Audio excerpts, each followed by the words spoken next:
everyone. Welcome to the Kimberly Cloud Show. I'm your host, Kimberly Cloud. I have a very, very special guest here for the show today. Can you go ahead and announce to the world who you are and where you're calling from? So my name is Alan Katz. I'm living in Southern California in Long Beach. Great, great. And you have a powerful story that you want to go ahead and get off your chest. So can you go ahead and tell me about your past leading up into your present? Sure. So I never imagined 20 years ago when somebody asked me to do their wedding ceremony as the officiant that I would turn that into $1 million company. But that's something I did. At the end of the ceremony that I performed, everybody came up to me and goes, "Quit your job.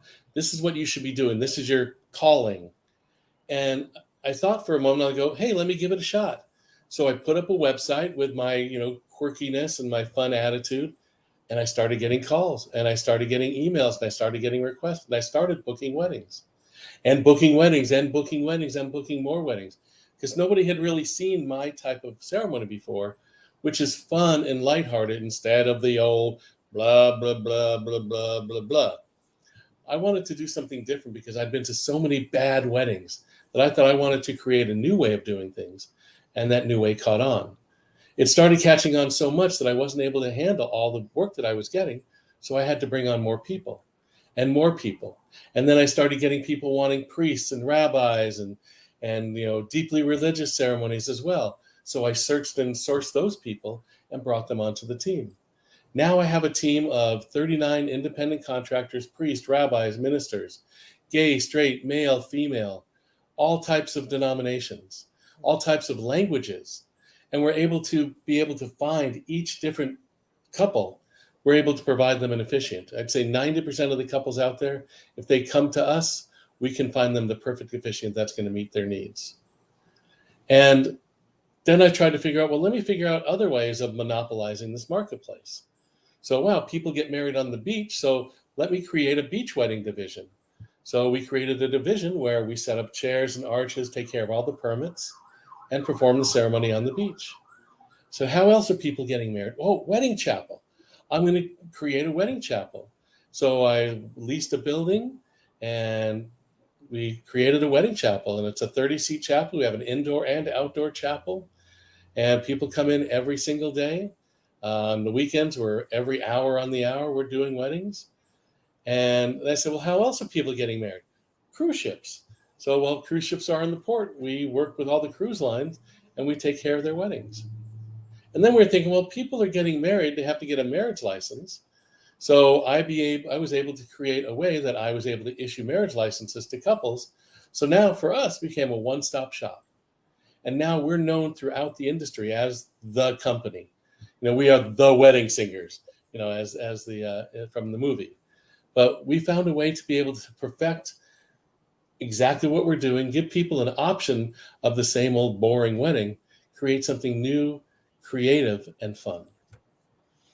And what special guests have you had come on board a ship or wherever you lease off? Ask me that question one more time. Okay, what kind of special guests, like for instance, is there? I know that you had Johnny Knoxville do a special skit for your wife. Oh yeah, so now I know what you're saying. So we get requested to do a lot of TV shows. The most recent one was last year, was a TV show called Prank Panel, where Johnny Knoxville, Eric Andre, and Gabby Sibiday, we created a prank and a wedding prank against my wife. When I met my wife, I brought her into the business. I trained her how to do weddings. She's absolutely amazing at it. But I figured I would prank her because I prank her all the time and have fun with her. And I figured she'd be the perfect patsy for a prank. And she absolutely was. At the end of the ceremony, she finds out that she just married a brother and sister. And so she kind of freaks out and people are catching fire. I come in handcuffs and she just loses it until finally I break it to her that it's a prank. And Johnny Knoxville comes out and she's all, ah. And it was great. I've been on a lot of talk shows and things like this. Kelly Clarkson had me as a guest on her show because of the creative ceremonies I do, the themed weddings we do. So we do a ton of themed weddings, Elvis weddings, Star Wars weddings, Doctor Who weddings, whatever you can imagine, we can do it. And we do these things all the time. I was Dumbledore a couple of weeks ago for a wedding. So whatever people want, we'll create that. And I have myself and several of my members of my officiant team who can really create a cool and unique character. Have you ever had any guest stars come on to your on board to your wedding planner thing? To our wedding chapel? Yeah, We've yes. had a lot of celebrities. Unfortunately, most of them we have to sign NDAs for, so we can't disclose who they are. But one of the most famous ones that we did, and it's out there, is Britney Spears. I read that. Yes. Tell me. We did Britney Spears' wedding. They reached out to us, and because the planners, all the wedding planners know who we are, know that we can issue the license and do the ceremony. So they reached out to us, and I did the license. One of my team members did the ceremony, and they were wonderful to deal with. Everybody gets a bad rap, celebrities. They were wonderful. They were sweet. They were kind, and it was an honor to be able to do that. Lots of rock musicians we've helped out and done their weddings. A lot of famous celebrities. Unfortunately, a lot of them we did have to sign NDAs for. So baseball players, basketball players, and the D's Nuts guy. You know who I'm talking about? No, I don't. He's an internet character, and he's known as D's Nuts. So it's a very, very eclectic group of people that we get to work with. But then we get to work with the everyday couple who have just fallen in love. And we have a 24-hour wedding chapel. So people come in at all times. In fact, I remember one time a couple came in. They called at 3:00 in the morning. Can we get married tonight? Absolutely. I'll meet you at 4. So 4:00, they're here in my office. I'm issuing their license. I'm like, so why are you getting married at 4:00 in the morning? He has to report to prison at 6. So we get everything from that to the most wonderful, sweet couples where we custom design their ceremony. And I had 12 weddings myself this weekend. So it was a great weekend of weddings, and custom created every one. Tell me how diverse your crew is, because you have different ethnicities, rabbis and different, religious all in one. Tell me about that. Well, first off, the most important thing I do when I ask anybody if they want to join our team is question number 1: will they work with LGBTQ couples? And if the answer is no, then I don't accept them on the team, because we're a very open and affirming company. So then I started, finding out what people want, and people want different languages. So we have 2 different Chinese languages. We have somebody who speaks Japanese. We have people who speak Vietnamese and Korean. And those are very important aspects to get into a ceremony to be able to help those couples out, because they don't know what to do. They're usually used to using a church. When they're having a wedding at a location, they want to be able to find somebody who understands their need. And that's what we were able to find. When we have priests, now an actual Roman Catholic priest will not leave the church to go do a ceremony at a location. While I think the golf course down the street is holy ground, they don't think so. So we have former Catholic priests who have left the priesthood, not for nefarious reasons, but started practicing weddings outside the church. Still are legally ordained to do it, but give the whole Catholic feel, with all the blessings, with all the absolute feel and passion of the Catholic belief. Our rabbis do the same thing. They're all ordained rabbis, but as a rabbi, you can pretty much do anything you want, unless you're stuck in this specific congregation that has different rules. These are all freelance rabbis. And we have former church ministers who, some are current church ministers who really want to help people who believe, in God and want to reflect that in their ceremony. They reflect that in the ceremony. And then we have the non-denominational officiants, who we can incorporate any belief, any style, any phrasing into the ceremony, but do it in a creative way. We have people who are more serious. We have people who are more zany, like me. But it's all about finding the couple, the right couple, and the right match. And that's what our team is. It's so diverse. Like I said, 90% of the couples out there, we can handle their wedding. What makes your wedding organization different than every other typical wedding organization? I'll tell you what makes our organization different. What makes us different is my passion and my desire to be the best in the industry. I've never been satisfied being second best. In any company I ever worked, I always achieved to be the best, to find out what way I can take what I do and be the best at it. And I've created a team that has that same attitude.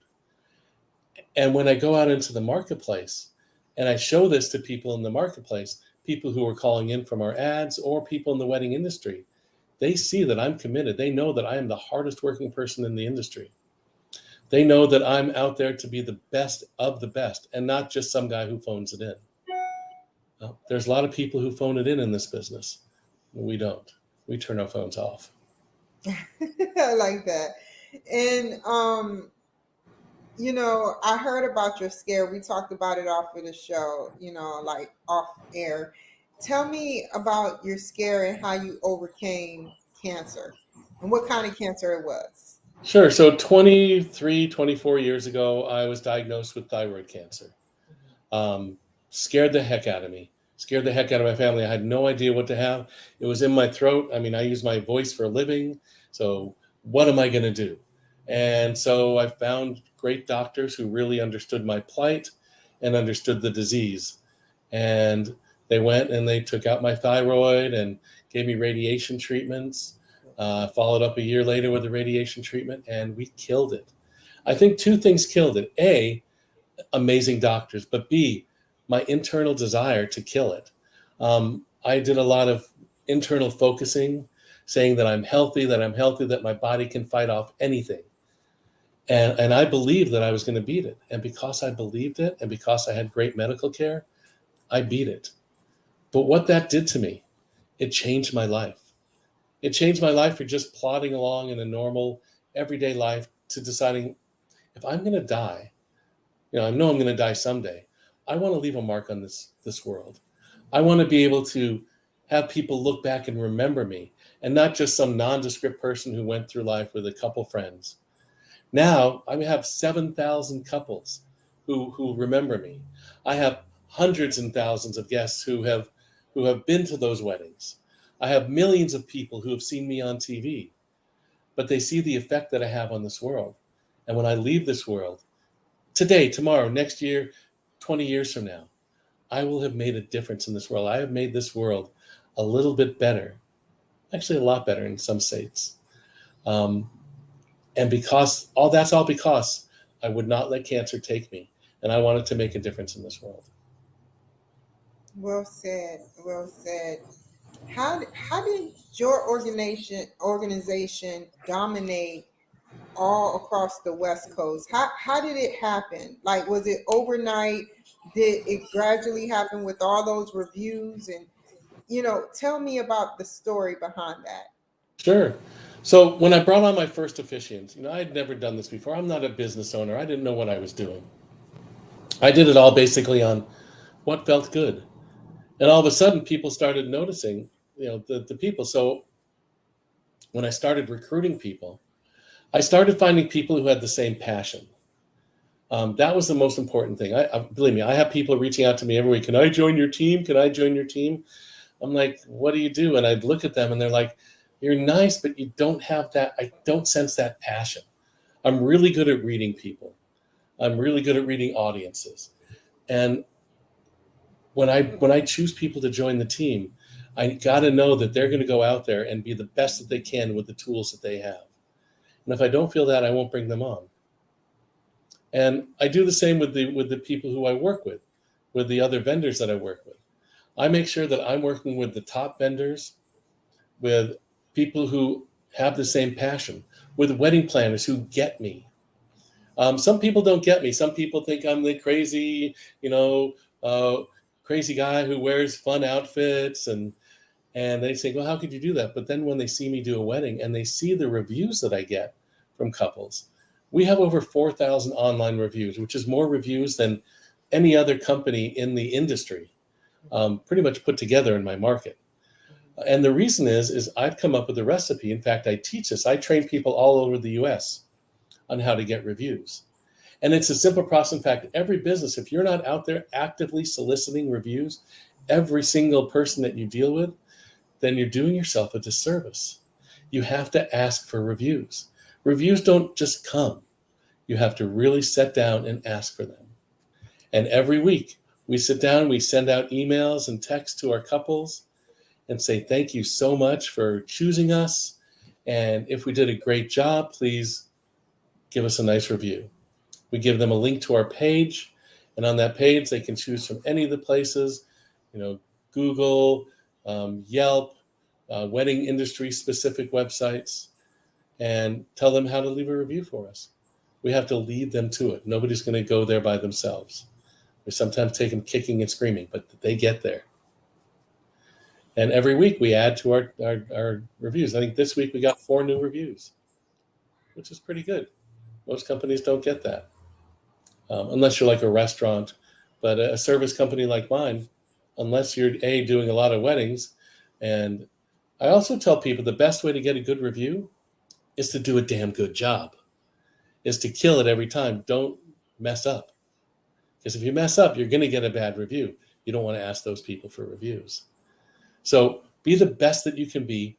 Imagine, I tell people this, imagine that the representative from Yelp is sitting in the front row of your audience and they're judging you moment by moment. That's going to make you do a better job. That's going to make you realize, I got to kill this every single time. And it's also listening to your clients, listening to what they want. We did get a bad review about 6 months ago. One of our officiants who is no longer here, and this is why they're no longer here, they didn't listen to what they wanted. The couple said, we want this, we want this, we want this. And the officiant said, I'm going to do this, this, and this. And of course, they didn't like it. So they got a bad review, and based on what they did, I removed them from the company. I can't have second best. Reach for the stars in everything you do. Well said. Where do you see yourself going in the future? Where do I sell? Oh, let's see. I'm going to a concert tomorrow night. Oh, you mean in the long-term future? Okay. Continue to grow this business. Maybe open up offices in other cities and states. Basically, what we're doing here is, unlike anything, there are other companies like this in other states, but nobody has perfected it the way we have. Nobody's taken the time to really delve into what makes an amazing wedding amazing, like we have. So that itself is going to lend itself to being amazing. And tell me how the Dumbledore that wedding go. That was great. This couple was big Harry Potter fans. In fact, I've worked with a lot of Harry Potter fans. And so when I saw that in their bio, I'm like, oh my God, I want to be Dumbledore for your wedding. And so I got the costume, the wigs, and oh my God, it was so much fun. And all the guests, can we get pictures? Can we get pictures? Same thing when I do any sort of themed wedding. Everybody wants to do pictures. One time I'm doing a wedding at the Hollywood Roosevelt Hotel, a very posh hotel. And I was joking with the couple. I'm like, well, Marilyn Monroe lived at that hotel. How about if I do the ceremony dressed as Marilyn Monroe, which I call Marilyn Monroe? And they're like, oh my gosh, our family's just giving us such hassle over officiating. They want it in church and we're blah, blah, blah, blah, blah. So they went down to their car and they came back up. We want you to do Marilyn Monroe. So here I am in my own little dressing room. I get dressed in this dress and I walk out and the wedding party sees me like, whoa. And I walk down the aisle and singing, I want to be loved by you, and nobody else but you. And people lost their minds. And after the ceremony, they were having a cocktail hour while the couple was getting pictures. So I went into the cocktail hour and everybody wanted to get pictures of me. And then for fun, right afterwards, right across the street is the Hollywood Walk of Fame. And on the Hollywood Walk of Fame, if you've ever been there, there's all these crazy characters wanting you to take pictures of them and pay them money. So I figured I'm going to walk down the Hollywood Walk of Fame, and I'm not going to take any money, but see how many pictures I can get. So I had people taking pictures of me, but the characters there who were doing that for a living were like after me. You can't do this. You need to collect money. You're stealing my space. And Iron Man almost beat me up. The other Marilyn Monroes chased me down the street. So I just went back in and changed. Do you think that it's therapeutic for you to do these wedding events for people the way you do them? Oh, absolutely. You know, I'm an actor. I mean, that's my soul. Many years ago, I had a vision board, and I wrote down there, I want to be a performer, and I want to perform every day. Now, making it in Hollywood, it's not easy. It's very difficult. You're in 1 minute, out the other. I did lots of commercials and a few TV shows, and I just never made the success. When I found this, I found a way that I can take my skills, my improv skills, my acting skills, my emotional skills, and bring them to light in a way that's positive, that changes people's lives. And I get that acting bug out. When COVID hit and there wasn't any weddings going on, I curled up into a ball and I freaked out. And I'm never going to do this again. Weddings are gone. I had no idea what the future was going to hold. But thanks to the support of my wife and medication and the world opening up again, I got out of that fairly quickly. I also decided that I was going to make it my goal because the county stopped issuing marriage licenses. So I put together a coalition of all the wedding chapels, and I led a team that went with the county commissioner's office, the county clerk office, and the county board of health. And I presented them a 10-point program of how to reopen. And after that, 2 days later, they took my entire plan, put it into action, and weddings were revived because of what I did. Otherwise, it could have been a month, 2 months before anything happened. So I knew that I had to do something. And when my mom told me, don't ever let anybody tell you you can't do something, that you have to go out and do it. Nobody's going to do it for you.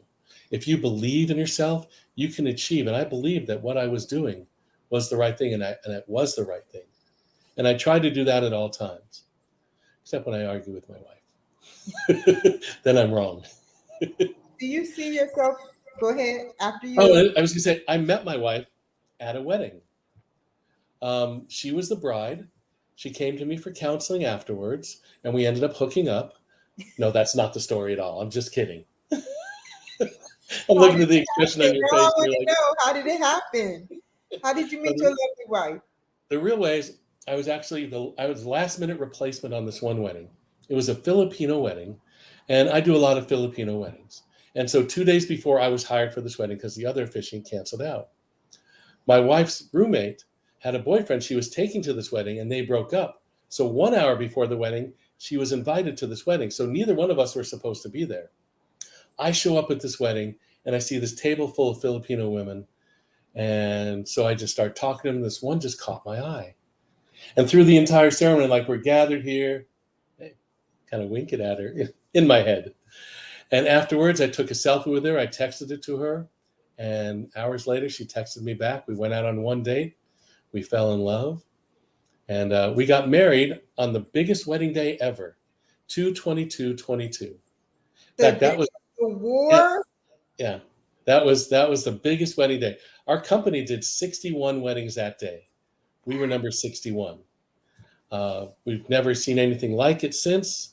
I don't think there's going to be another day like that. Yeah. It was on a Tuesday, so 2/22 on a Tuesday. So. Do you see yourself as international, or do you want to become international and not just statewide, regional? I've married people all over the world. I believe you. And what's funny is I can be on a vacation somewhere, and like we went to Fiji earlier this year or last year, I'm not sure when that was. They all seem to run into one another. And there was this couple who were in the swimming pool with, and they wanted to get married in Fiji, but they never were able to because COVID hit. And I go, you know what? I'm going to marry you right here in the pool. Technically, a vow renewal. So while we're sitting in the pool, and all their friends were in the pool, We sat in the stood in the shallow end while all their friends were around the pool, and I did their ceremony right there in the pool. They gave each other a kiss, and then she dunked him. And it was fun. Before we close, what was Yes. the most craziest? Because you said one of the incidents was that a woman wanted to marry her now husband, but he was going to jail, and they wanted to make sure they married. What was another crazy event that you did where somebody did something that was a little okay? You scratching your wig or your head, okay. Well, So I think I got a good example. It's a little off of that, but this couple came into my office and they were completely stressed out. mhm, He just found out that he had a brain tumor, and he had to go in for surgery. And the big place that they were getting married the following month, they told him that they was going in for brain surgery, and they wouldn't let them cancel or postpone their wedding. mhm. So I said, you know what, come in here. I'm going to do it in front of all your friends and your family. And we did their wedding. And then a year and a half later, he survived the surgery. Everything was going good. They even had their first baby. And me and 15 other vendors decided that we're going to give them a free wedding. And so we had a venue that donated the space and the food, the DJ, the photographer, the videographer. And when I'm talking to them, I like, we have to do something different. So she goes, well, I like Elvis and he likes Star Wars. So I thought about it and I created Elvis Kenobi. I gave them an Elvis Star Wars wedding. It's like a long time ago in a galaxy far, far away. She was your hunk of burning love. I love it. I love And I it. sang through the ceremony, and it was just, and this couple who thought that they were never going to be able to get married, never going to have that big wedding because they lost everything. All their money went to the surgery. We all chipped in, and we all made it the most amazing day of their life together. And that's what we do. Well said. Hunk of burning love. I always wanted to say that. So now the next question, the last question is what advice do you have to give somebody that wants to somebody that wants to be in your footsteps, that's like in their preteens or teenagers, probably your children, maybe, to maybe a college student that's watching this video right now that wants to, hey, I want to be a wedding personnel, the head of a wedding chapel and many more things with 39 people. What kind of advice would you give them to get in your Well, there's an old song. You're gonna follow that dream wherever that dream may take you. I think that's the song. Follow your dream. Find your passion, whether it's doing weddings or whatever it is. Don't work for somebody. Have people working for you. Find a way that you can use your true talents, because you have talent. Everybody has a special talent. Find a way of making that work for you. I haven't worked in 20 years. They say entrepreneurs are people who work 80 hours a week so they don't have to work a 40-hour-a-week job, because I found my passion. And I work this every single day, daytime, nighttime. But you know what? It doesn't matter, because I'm living my dream. If you find what makes you happy, if you find what makes you rock, find a way of turning that into a business, or create your own business and then find a way of making money at it. There's so many ways of doing. There's so many people who've made money. I never imagined this. I never imagined that I could do this. If you would have asked me 20 years ago, would I own the biggest company in the industry, have won hundreds of awards, 4,000 reviews, I would have told people, you're freaking crazy. But I did it because I believed. Get motivated. Listen to people who are smarter than you. And don't listen to the naysayers. People who say, oh, you're never going to be successful, because there's a lot of people in my life who go, what, you're going to create a wedding business? Nobody's going to hire you. You're weird. You're different. Your website's weird. I became a success. My weirdness caught on. It was my passion. Follow your dreams wherever that dream may lead you. I think that's an Elvis song. And how can the people reach you? So my website is www.greatofficiants.com. That's my main website. You can learn all about me there. You can even watch some of the videos from my TV shows. that I've been on and see kind of what I do. Our phone number's on there, our email's on there. So if you visit greatofficiants.com, you can find out all about us. And I'm happy to help people along the way. I mentor people all the time. Thank you so much for joining my show, Alan. You take care. Stay on the line. Y'all take care. Be safe. I hope y'all learned something from this, and I'll see y'all in a bit. Bye.